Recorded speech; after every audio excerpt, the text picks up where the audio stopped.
ಭೈರತಿ ಬಸವರಾಜ್ಗೆ ಆಸ್ಪತ್ರೆಯಲ್ಲಿ ಚಿಕಿತ್ಸೆಯನ್ನು ನೀಡಲಾಗ್ತಾ ಇದೆ. ಆರೋಪಿಗೆ ಆಂಜಿಯೋಗ್ರಾಮ್ ಪರೀಕ್ಷೆಯನ್ನ ಮಾಡಲಾಗಿದೆ, ಮುಕ್ತಾಯ ಆಗಿದೆ. ಅದು ಪರೀಕ್ಷೆನ ಮುಗಿಸಿ ರಿಪೋರ್ಟ್ ಅನ್ನು ಸಿದ್ಧಪಡಿಸ್ತಾ ಇದ್ದಾರೆ ವೈದ್ಯರು. ಇವತ್ತು ಟ್ರೀಟ್ಮೆಂಟ್ ಇತ್ತು ಅಲ್ಲ, ಅಂದ್ರೆ ನಿನ್ನೆ ರಾತ್ರಿಯಿಂದ ಇವರನ್ನ ಟ್ರೀಟ್ಮೆಂಟ್ಗೆ ಒಳಪಡಿಸಲಾಗಿದೆ. ಇವತ್ತು ಆಂಜಿಯೋಗ್ರಾಮ್ ಪರೀಕ್ಷೆ ಇತ್ತು, ಅದು ಮುಕ್ತಾಯ ಆಗಿದೆ.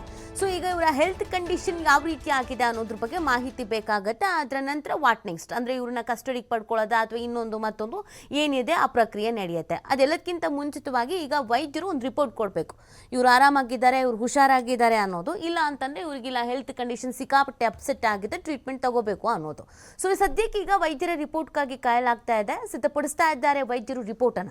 ಜಯದೇವ ಆಸ್ಪತ್ರೆಯಲ್ಲಿ ಭೈರತಿಗೆ ಈಗ ಸದ್ಯಕ್ಕೆ ಚಿಕಿತ್ಸೆ ನಡೀತಾ ಇರೋದು. ಪ್ರತಿ 4 ಗಂಟೆಗೆ ಭೈರತಿ ಬಸವರಾಜ್ ಕಂಡೀಷನ್ಸ್ ಅಪ್ಡೇಟ್ ಮಾಡ್ತಾ ಇದಾರಂತೆ. ಹಿಂಗಿದೆ ಈಗ ಸದ್ಯ ಪರವಾಗಿಲ್ಲ, ಈ ಕಂಟ್ರೋಲಿಗೆ ಬರ್ತಿದೆ, ಆರ್ ಕಂಟ್ರೋಲಿಗೆ ಬರ್ತಾ ಇಲ್ಲ, ಈ ತರ ಏನಿದೆ ಅವ್ರ ಹೆಲ್ತ್ ಕಂಡೀಷನ್ ಅದ್ರ ಬಗ್ಗೆ ಅಪ್ಡೇಟ್ ಮಾಡ್ತಾ ಇದಾರಂತೆ. ಸೊ ಪೊಲೀಸರಿಗೆ ಅಪ್ಡೇಟ್ ಅನ್ನ ನೀಡ್ತಾ ಇರುವಂತದ್ದು ಆಸ್ಪತ್ರೆಯ ವೈದ್ಯರು. ಆಂಜಿಯೋಗ್ರಾಮ್ ನಲ್ಲಿ ಈ ಬ್ಲಾಕೇಜ್ ಇದ್ರೆ ಡಿಸ್ಚಾರ್ಜ್ ಅನ್ನೋದು ಆಗಲ್ಲ.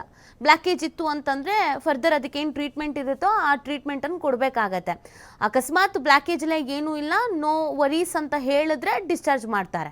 ಸೊ ಈ ರಕ್ತನಾಳದ ರಿಪೋರ್ಟ್ ಸ್ಟೇಬಲ್ ಅಂತ ಬರ್ತಾ ಇಲ್ವಂತೆ. ಈ ಹಿನ್ನೆಲೆಯಲ್ಲಿ ಆಸ್ಪತ್ರೆ ಬಳಿ ಪೊಲೀಸ್ ಅಧಿಕಾರಿ ಸಿಬ್ಬಂದಿ ಇವ್ರನ್ನೆಲ್ಲ ನೇಮಕ ಮಾಡಿದ್ದಾರೆ. ಗೊತ್ತಾಗಬೇಕಾಗತ್ತೆ ಇವರ ಹೆಲ್ತ್ ಕಂಡೀಷನ್ ಸದ್ಯಕ್ಕೆ ಯಾವ ರೀತಿ ಆಗಿದೆ ಅನ್ನೋದ್ರ ಬಗ್ಗೆ ಮಾಹಿತಿ ಸಿಗಬೇಕಾಗತ್ತೆ. ಸೊ ನಿನ್ನೆ ಇವರನ್ನ ಕೋರ್ಟ್ಗೆ ಹಾಜರುಪಡಿಸಲಾಗಿತ್ತು. ಅದಕ್ಕಿಂತ ಮುಂಚಿತವಾಗಿ ಒಂದು ಹೆಲ್ತ್ ಚೆಕಪ್ ಮಾಡಿಸಿದಂಥ ಸಂದರ್ಭದಲ್ಲಿ ಹೀಗೆ ಹೃದಯ ಸಂಬಂಧಿ ಸಮಸ್ಯೆ ಇದೆ ಅನ್ನೋದು ಗೊತ್ತಾಗಿತ್ತು. ಆಮೇಲೆ ಯಾರೇ ಆಗಿರಲಿ ಆ ಥರ ಹೆಲ್ತ್ ಏನಾದರೂ ಅಪ್ಸೆಟ್ ಆಗಿದೆ ಅಥವಾ ಸರಿ ಇಲ್ಲ ಅಂತಂದಾಗ ಅವರಿಗೆ ಟ್ರೀಟ್ಮೆಂಟಿಗೆ ಕಳಿಸ್ತಾರೆ. ಇವ್ರಿಗೂ ಹಾಗೇನೆ ಟ್ರೀಟ್ಮೆಂಟ್ ಕೊಡಿಸಿ ಅಂತ ಹೇಳಲಾಗಿತ್ತು, ಟ್ರೀಟ್ಮೆಂಟಿಗೆ ಅಂತ ಕರ್ಕೊಂಡು ಬರಲಾಗಿತ್ತು. ಇಲ್ಲಿ ಟ್ರೀಟ್ಮೆಂಟನ್ನು ಕೊಡಲಾಗ್ತಾ ಇದೆ.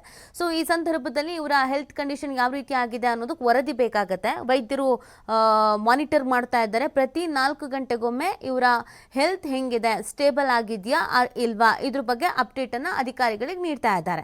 ಸೊ ಆ ಒಂದು ವರದಿಯನ್ನು ಪಡ್ಕೊಂಡು ಏನಾದರೂ ವೇರಿಯೇಷನ್ಸ್ ಇದೆ, ಇಲ್ಲ ಇವ್ರಿಗೆ ಟ್ರೀಟ್ಮೆಂಟ್ ಬೇಕು ಅನ್ನೋದಿದ್ರೆ ಅದನ್ನು SPP ಮುಖಾಂತರವಾಗಿ ಕೋರ್ಟ್ನ ಮುಂದೆ ಹಾಜರುಪಡಿಸ್ತಾರೆ, ಅಂದರೆ ವರದಿಯನ್ನು ತಿಳಿಸ್ತಾರೆ. ಮತ್ತು ಆಮೇಲೆ ಓಕೆ ಇವ್ರಿಗೆ ಟ್ರೀಟ್ಮೆಂಟ್ ಕೊಡಿಸಿ ಅಂತಂದರೆ ಕೊಡಿಸ್ಬೋದು. ಅಕಸ್ಮಾತ್ ಇವ್ರ ಹೆಲ್ತಲ್ಲಿ ಏನೂ ಸಮಸ್ಯೆ ಇಲ್ಲ, ಡಿಸ್ಚಾರ್ಜ್ ಅಂತಂದರೆ ಅದನ್ನು ಕೂಡ ಕೋರ್ಟ್ ಗಮನಕ್ಕೆ ತರಬೇಕಾಗತ್ತೆ. ನೆನ್ನೆನೇ ಇವ್ರು ಹೆಂಗೂ ನಾವು ವಿಚಾರಣೆಯನ್ನು ಮಾಡಬೇಕು, ನಮ್ಮ ಕಸ್ಟಡಿ ಕೊಡಿ ಅಂತ ಒಂದು 9 ಪಾಯಿಂಟ್ ಏನೋ ಹಾಕಿದ್ರು. ಯಾವ ಕಾರಣಕ್ಕಾಗಿ ನಾವು ಇವ್ರನ್ನ ಕಸ್ಟಡಿ ಕೇಳ್ತಾ ಇದ್ದೀವಿ ಅಂತ 9 ಪಾಯಿಂಟಲ್ಲಿ ಸಿಕ್ಕಾಪಟ್ಟೆ ವಿಚಾರಗಳಿದ್ವು. ಇಲ್ಲಿವರೆಗೂ ತನಿಖೆಗೆ ಹಿನ್ನಡೆ ಆಗಿರೋದು, ಸಾಕ್ಷಿಗಳನ್ನು ಪರಿಶೀಲನೆ ಮಾಡಬೇಕಾಗಿರೋದು, ಸ್ಥಳ ಹಾಜರು ಮಾಡಬೇಕಾಗಿರೋದು, ವ್ಯವಹಾರ ಏನೇನು ನಡೆದಿತ್ತು A1 ಜೊತೆಗೆ ಇನ್ನೊಂದು ಮತ್ತೊಂದು, ಈ ಮರ್ಡರ್ ಆಗಿರುವಂಥ ಬಿಕ್ಲು ಶಿವಂಗು ಇವ್ರಿಗೂ ಏನು ಕಾಂಟ್ಯಾಕ್ಟ್ ಇತ್ತು, ಮತ್ತು ಇವ್ರದ್ದು ರಿಯಲ್ ಎಸ್ಟೇಟ್ದು ಒಂದಷ್ಟು ಡೀಟೇಲ್ಸ್ಗಳು ಬೇಕಾಗಿತ್ತು. ಇದೆಲ್ಲದ್ರ ಬಗ್ಗೆ ಎಲ್ಲ ಹೇಳಿ ಒಂದು 9 ಪಾಯಿಂಟ್ ಹಾಕಿ ನಮಗೆ ಇವರನ್ನು ವಿಚಾರಣೆಗೆ ಒಳಪಡಿಸಬೇಕು, ಸೊ ಕಸ್ಟಡಿ ಕೊಡಿ ಅಂತ CID ಅಧಿಕಾರಿಗಳು ಕೇಳ್ಕೊಂಡಿದ್ರು. ಸೊ ಈಗ ಈ ಹೆಲ್ತ್ ಒಂದು ಅಪ್ಸೆಟ್ ಆಗಿರುವಂಥ ಕಾರಣಕ್ಕಾಗಿ ಈಗ ಹಾಸ್ಪಿಟ್ಲಿಗೆ ಅಡ್ಮಿಟ್ ಮಾಡಿದ್ದಾರೆ.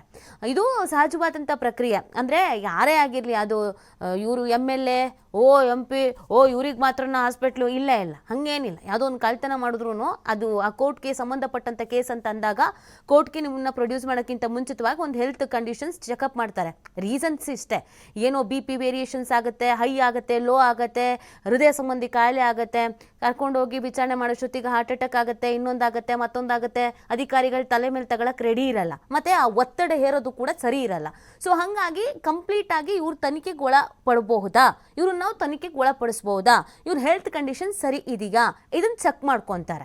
ಸೊ ಈ ಕಾರಣಕ್ಕಾಗಿ ಈ ಪ್ರಕ್ರಿಯೆ ಇರೋದು. ಈ ಪ್ರಕ್ರಿಯೆ ಸಂದರ್ಭದಲ್ಲಿ ಇವರಿಗೆ ಹೃದಯ ಸಂಬಂಧಿ ಸಮಸ್ಯೆ ಇರೋದು ಗೊತ್ತಾಗಿದೆ. ಈಗೇನು ಅಂತಂದ್ರೆ ಈ ರಕ್ತನಾಳದ ರಿಪೋರ್ಟು ಸ್ಟೇಬಲ್ ಆಗಿ ಬರ್ತಾ ಇಲ್ವಂತೆ. ಸೊ ವೇರಿಯೇಷನ್ಸ್ ಇದೆಯಂತೆ. ಈ ಆಂಜಿಯೋಗ್ರಾಮ್ನಲ್ಲಿ ಏನಾದ್ರು ಬ್ಲಾಕೇಜ್ ಇದೆ ಅನ್ನೋದು ಗೊತ್ತಾಗಿದ್ರೆ ಇವಾಗ ಮತ್ತೆ ಅದಕ್ಕೆ ಟ್ರೀಟ್ಮೆಂಟ್ ಕೊಡಬೇಕಾಗತ್ತೆ. ಬ್ಲಾಕೇಜ್ ಇಲ್ಲ ಅಂತಂದ್ರೆ ಓಕೆ ಫೈನ್, ಇಲ್ಲ ಅಂತಂದ್ರೆ ಸಮಸ್ಯೆ ಆಗುತ್ತೆ. ಹಾಗಾಗಿ ಕಾಯ್ತಾ ಇದ್ದಾರೆ. ಮಾಹಿತಿ ನೀಡ್ತಾರೆ ನಮ್ಮ ಪ್ರತಿನಿಧಿ ಸಂತೋಷ್. ಸದ್ಯ ಹೆಲ್ತ್ ಕಂಡೀಷನ್ ಬಗ್ಗೆ ಏನು ಅಪ್ಡೇಟ್ ಸಿಗ್ತಾ ಇದೆ, ಮುಂದಿನ ಡೆವಲಪ್ಮೆಂಟ್ ನೋಡೋದಾದ್ರೆ?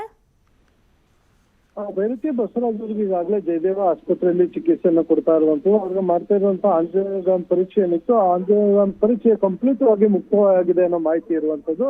ಅದರ ಜೊತೆಗೆ ಇದುವರೆಗೂ ಕೂಡ ರಕ್ತನಾಳಗಳಿರ್ಬೋದು, ಇದಕ್ಕೆ ಸಂಬಂಧಪಟ್ಟಾಗ ಒಂದಿಷ್ಟು ಎಲ್ಲ ಕ್ಲಿಯರ್ ಇದೆ ಅನ್ನೋ ಮಾಹಿತಿ ಲಭ್ಯವಾಗ್ತದೆ. ಆದ್ರೆ ಒಂದಿಷ್ಟು ಕಾಲ ಅದನ್ನ ಅಬ್ಸರ್ವೇಷನ್ ಅನ್ನು ಮಾಡಬೇಕು. ಅಬ್ಸರ್ವೇಷನ್ ಮಾಡಿದ ನಂತರ ಒಂದು ರಿಪೋರ್ಟ್ ಅನ್ನ ಸಿದ್ಧಪಡಿಸ್ತಾರೆ. ಅದಾದ ನಂತರ CID ಅಧಿಕಾರಿಗಳಿಗೆ ಮತ್ತು ಸ್ಥಳೀಯ ಪೊಲೀಸರಿಗೆ ಮಾಹಿತಿಯನ್ನ ಕೊಡ್ತಾರೆ.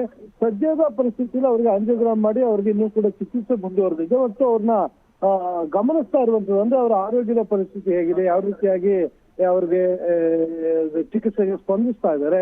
ಇದನ್ನು ಹೊರತುಪಡಿಸಿ ಏನಾದ್ರು ಅವ್ರಿಗೆ ಚಿಕಿತ್ಸೆಗಳನ್ನ ಕೊಡಬೇಕಾ, ಇದಕ್ಕೆ ಸಂಬಂಧಪಟ್ಟ ಹಾಗೆ ಅಬ್ಸರ್ವೇಷನ್ ಇಟ್ಟಿದ್ದಾರೆ. ಅಬ್ಸರ್ವೇಷನ್ ಆದ ಬಳಿಕ ಒಂದು ವರದಿಯನ್ನು ಸಿದ್ಧಪಡಿಸಿ ತನಿಖಾಧಿಕಾರಿಗಳಿಗೆ ಸಲ್ಲಿಸ್ತಾರೆ. ತನಿಖಾಧಿಕಾರಿಗಳು ಆ ವರದಿ ಮತ್ತು ವೈದ್ಯರು ನೀಡುವಂತಹ ಸಲಹೆ ಏನಿರುತ್ತೆ ಆ ಸಲಹೆಗಳನ್ನ ಆಧಾರವಾಗಿ ಇಟ್ಕೊಂಡು ಆ ಸಲಹೆ ಆಧಾರದ ಮುಂದಿನ ಕ್ರಮವನ್ನು ಕೈಗೊಳ್ಳುವಂಥದ್ದು. ಒಂದು ವೇಳೆ ಏನಾದ್ರೂ ಚಿಕಿತ್ಸೆ ಮುಂದುವರಿಸಬೇಕು ಅವರಿಗೆ ಇಲ್ಲ ಅಂತ ಹೇಳಿದ್ರೆ ಆ ವರದಿಯನ್ನ ನ್ಯಾಯಾಧೀಶರಿಗೆ ಸಲ್ಲಿಕೆಯನ್ನ ಮಾಡ್ತಾರೆ. ಇಲ್ಲ ಅವರಿಗೆ ಅವಶ್ಯಕತೆ ಏನೂ ಇಲ್ಲ, ಅವ್ರಿಗೆ ಸ್ಟೇಬಲ್ ಇದ್ದಾರೆ ಅಂತ ಹೇಳಿದ್ರೆ ಅವ್ರನ್ನ ಕರೆದುಕೊಂಡು ವರದಿಯನ್ನ ತೆಗೆದುಕೊಂಡು ನೇರವಾಗಿ ಜಡ್ಜ್ ಅವರ ಮನೆಗೆ ಹಾಜರುಪಡಿಸ್ತಾರೆ. ಹಾಜರುಪಡಿಸಿ ಅಲ್ಲಿಂದ ಅವ್ರನ್ನ ಒಂದು CID ಅಧಿಕಾರಿಗಳ ಕಸ್ಟಡಿಗೆ ಅಂದ್ರೆ ಕಸ್ಟೋಡಿಯಲ್ ಇಂಟ್ರಾಗೇಷನ್ ಮಾಡ್ಲಿಕ್ಕೆ ಮನವಿಯನ್ನು ಮಾಡ್ಕೊಳ್ಳುವ ಸಾಧ್ಯತೆ ಇರುತ್ತೆ. ನ್ಯಾಯಾಧೀಶರು ವರದಿ ಮತ್ತು ಪೊಲೀಸರು ನೀಡುವಂತ ರಿಮಾಂಡ್ ಅಪ್ಲಿಕೇಶನ್ ಅಂಶಗಳನ್ನ ಉಲ್ಲೇಖವನ್ನ ಮಾಡಿ ಆ ಅಂಶಗಳನ್ನ ಆಧಾರವಾಗಿ ಇಟ್ಕೊಂಡು ಅವ್ರನ್ನ ಒಂದು ನ್ಯಾಯಾಂಗ ಬಂಧನಕಾರ ಕೊಡ್ಬೋದು, ಇಲ್ಲ ಪೊಲೀಸ್ ಕಸ್ಟಡಿಗಾರ ಕೊಡ್ಬೋದು. ಇದು ವೈದ್ಯರು ನೀಡುವಂತಹ ವರದಿಯ ಆಧಾರದ ಮೇಲೆ ಈಗ ಸದ್ಯ ನಿರ್ಧಾರ ಆಗಿರುವಂತದ್ದು ನೀತಿ. ಓಕೆ, ಥ್ಯಾಂಕ್ ಯು ಸಂತೋಷ್ ತಮ್ಮ ಡೀಟೇಲ್ಸ್ಗೆ.